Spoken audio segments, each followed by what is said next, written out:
নাও খাও খাও নাও কে নাও মাম্মা মাম্মা কে নাও খাচ্ছ তো দিব্যি কি সুন্দর খাচ্ছ হ্যাঁ খাও খাও আবার ঘুরতে যাবে কে নাও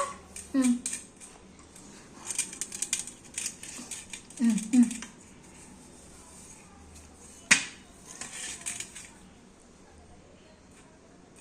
নাও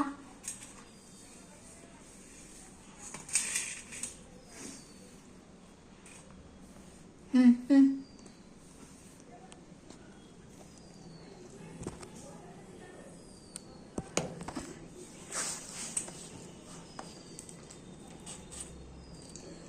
দুষ্টুমি খালি মা খাইয়ে দেবে হ্যাঁ বাচ্চাদের মতন বাই না হ্যাঁ কেন নিজে খাচ্ছ তো নিজে খাও হ্যাঁ খাও খাও এই তো খাও খাচ্ছ তো নিজে নিজে এখন ভালো হয়ে গেছো তো তোমাকে কোমা থেকে ভালো করলাম হ্যাঁ ডাক্তারবাবুকেও লাগলো না তোমাকে তো ডাক্তারবাবু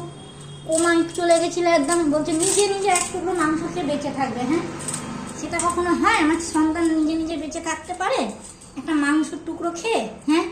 একটা মানুষ কি মাংসের টুকরো খেয়ে ডাক্তাররা কি বলে মানুষকে যে বেশি করে মাংস খাওয়ান গায়ে জোর পাবে আর তুমি যেখানে সেখানে 1 বছর ধরে কোমায় চলে গেছিলে হ্যাঁ ডাক্তারবাবু অবাক হয়ে যাবে তোমায় দেখে যে আমার কোমার ছেলেটা উঠে বসে প্রেম করে বেড়াচ্ছে ঘুরে ঘুরে বেড়াচ্ছে তোরা এইভাবেই থাক বাবা সন্তান আমার মা সন্তানটা যাতে এইভাবেই খুশিতে থাকে তাতেই হবে তোরা এইভাবে থাক নারায়ণ তোদের আরো ভালো করুক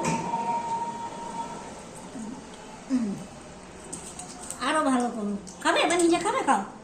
খাও এই তো নিজে নিজে খাও বদমাসি কম করো নিজে খাও মাটিরটা খেতে হবে না মাটিরটা খেতে হবে না বলো ডাক্তারবাবু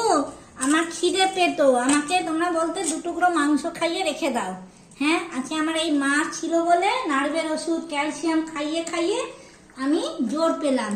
উঠে দাঁড়াতে পারছি কোমায় 1 বছর ধরে যেখানে আমি কোমায় চলে যাচ্ছিলাম মরার দিকে চলে যাচ্ছিলাম আমার মা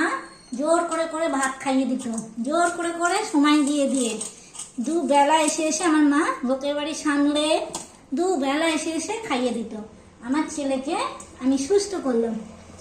এইভাবে থাক বাবা তোরা এইভাবে আনন্দ কর তোদের পাশে যেন আমরা চিরকাল এইভাবে থাকতে পারি।